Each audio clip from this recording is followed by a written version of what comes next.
Hi everyone, this is Karen Abelian. Welcome back to our YouTube channel. So for today's video ay nakagayak tayo kasi invited tayo sa birthday ng aking kinugos. So yung location pala nila is doon sa may Lawaan.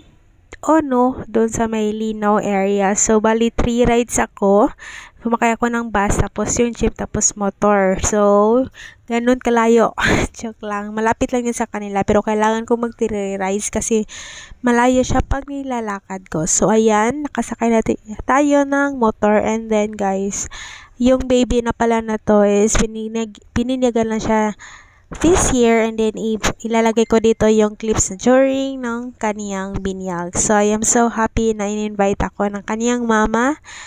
Kasi, yung mama niya pala is classmate ko before when I was in grade 9 dito sa Lawaan.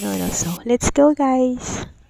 So, ito nga pala si Kizaya. So, happy birthday again! Parang nag-greet na kanina eh. So, ayan, napakagandang bata. Ayan nga pala yung kaniyang mama. She me like the Parini. So, ayan, super ganda. Sana all maganda. So, yun lang. And then, yun lang yung pinunta ko dito. Nauuwi na din ako kasi may klase pa ako. May test ako today. So, yun lang. Thank you for watching and see you in my next video.